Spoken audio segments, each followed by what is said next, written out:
नमस्कार दोस्तों, आप देख रहे हैं YouTube चैनल ज्ञान स्टार प्लस। तो दोस्तों, आप सभी का हार्दिक स्वागत और अभिनंदन। दोस्तों, आज हमने आपके लिए बहुत ही सुंदर वीडियो चुना है। इसके लिए हमने कमेंट चुना है श्रीमान मनोहर लाल लोधी, जिला टीकमगढ़, मध्य प्रदेश का। ये लिखते हैं, रामचंद्र की पुत्री गुरुवर देना ढूंढ, नाम सहित बतइयों कहना कथा अगूर। ये दोस्तों भजन गायक हैं, इन्होंने बहुत सुंदर कमेंट पूछा है। तो दोस्तों, इस वीडियो में आगे बढ़ने से पहले जिन भाइयों ने अभी तक हमारे चैनल को सब्सक्राइब नहीं किया है तो पहले अभी इस चैनल को सब्सक्राइब करें, साथ ही बेल आइकन को भी प्रेस कर दें, जिससे कि आने वाले वीडियो का नोटिफिकेशन आपको मिलता रहे। तो दोस्तों, आते हैं हम मूल कथा पर। दोस्तों, मूल कथा में हम देखते हैं कि भगवान श्री राम की पुत्री कौन थी, उसका क्या नाम था। जब हम देखते हैं कि एक बार मां पार्वती माता सीता के पास में ये वृत्तांत जानने के लिए आई थी कि रावण किस तरह का था, तो रावण का पुतला मां पार्वती को माता सीता ने दिखाया। लेकिन उसी समय भगवान श्री राम आ जाते हैं और भगवान श्री राम कहते हैं कि सीता ये क्या दिखा रही है, कि ये वो सीता कहने लगी कि ये रावण है। तो उसी समय बाण तान लेते हैं भगवान श्री राम और दोस्तों मारना चाहते हैं रावण के उस पुतले को। लेकिन सीता कह देती है ये तो पुतला है, इसको क्यों मार रहे हो। उसी समय क्या होता है दोस्तों, लक्ष्मण जी आ जाते हैं और भगवान राम कह देते हैं कि सीता हमारी अपराधी है, सीता को तुम मार दो। तो मरवाने का आदेश दे देते हैं भगवान श्री राम। दोस्तों, ये कथा आपको बिलंका रामायण से सुनाई जा रही है। तो जब भगवान राम के आदेशानुसार लक्ष्मण जी क्या करते हैं, सीता को वन में छोड़ने चले जाते हैं और एक जानवर को और मारते हैं, जंगली पशु को मार करके सीता के कपड़ों को रंग के बिलंका रामायण के अनुसार भगवान राम को दे देते हैं। भगवान राम समझते हैं कि सीता को मरवा दिया गया, मार दी गई। लेकिन क्या होता है, सीता उस समय गर्भवती थी। तो वाल्मीकि ऋषि का आश्रम उस वन में था। वाल्मीकि ऋषि ने देखा कि सीता तो गर्भवती है। उसी समय दोस्तों वाल्मीकि के सामने मां सीता ने 2 बच्चों को जन्म दिया, जिनमें 2 बच्चे हमारी रामायण में उन्हें लव व कुश कहते हैं और बिलंका रामायण में धुंधाधुंध और लव कहते हैं। इस तरह के उसमें नाम हैं। लेकिन क्या होता है दोस्तों, तीसरा बच्चा जो पैदा होना था वो लड़की थी।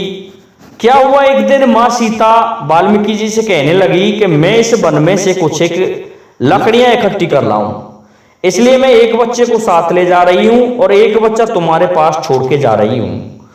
तो एक बच्चे को छोड़ने मात्र से वो सोचने लग गई कि ये तो ऋषि हैं, अपने काम में लगे रहते हैं, क्यों ना मैं इस बच्चे को भी साथ में ले जाऊं। इस प्रकार सीता दोनों बच्चों को अपने साथ में ले गई। जब ऋषि ने ये देखा कि तीसरा वो जो बच्चा है उसका दूसरा वो तो यहां है ही नहीं, कोई जानवर उठा ले गया, तो इस कारण से वाल्मीकि जी क्या करते हैं, कमल के पुष्प पर एक बच्चे को जन्म देते हैं, जिसका नाम स्त्री रखा गया। दोस्तों, स्त्री जो नाम है वह अपने आप में स्त्री जनक है, इसलिए रामचंद्र की जो पुत्री हुई वह स्त्री हुई बिलंका रामायण के अनुसार। दोस्तों, अब हम तुलना करते हैं बिलंका रामायण के अलावा हमारी वाल्मीकि रामायण से। तो वाल्मीकि रामायण में बताया गया है कि मां सीता पर 2 बच्चे थे और वो भी जुड़वा पैदा हुए थे।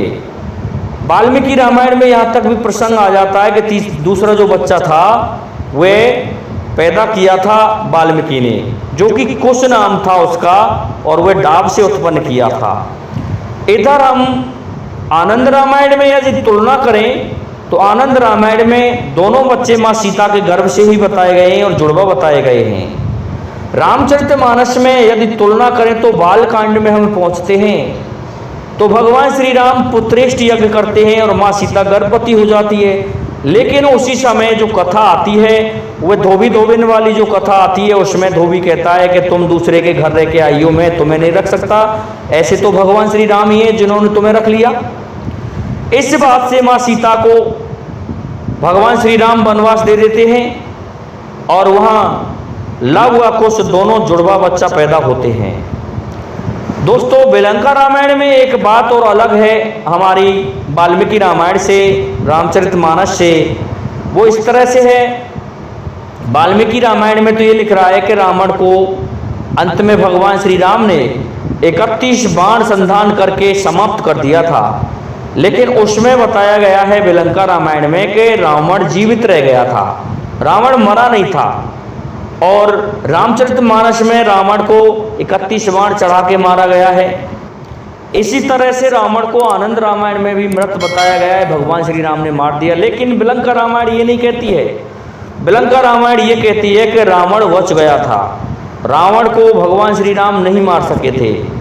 इस तरह से कुछ अलग आता है।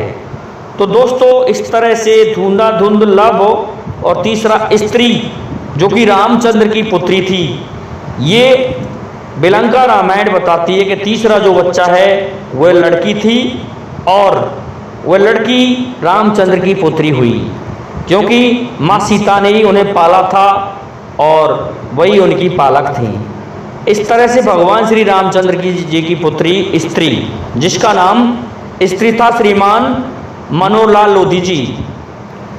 अब आते हैं हम, ये आपका प्रसंग पूरा हुआ। अब हम आपसे एक निवेदन करते हैं, यदि आप हमारे इस कंटेंट से जो हमने डाला है, ये हम आपको प्रमाण सहित बता रहे हैं कि बिलंका रामायण में भगवान श्री रामचंद्र जी की पुत्री का वर्णन है, तो इससे यदि आप संतुष्ट नहीं हुए हों तो आप हमें कमेंट कर सकते हैं। लेकिन इसमें हम आपको PDF डाल देंगे। तो दोस्तों, आज के लिए इतना ही मैं समझता हूँ काफ़ी है। अब मेरे समस्त श्रोतागणों से और सब्सक्राइबर बंधुओं से मैं निवेदन करता हूँ कि हमारा ये जो वीडियो है, ये वीडियो आपको बहुत अच्छा लगा होगा, इसलिए इस वीडियो को अधिक से अधिक लाइक, शेयर और सब्सक्राइब करें। साथ ही बेल आइकन को भी प्रेस कर दें, जिससे कि आने वाले वीडियो का नोटिफिकेशन आपको मिलता रहे।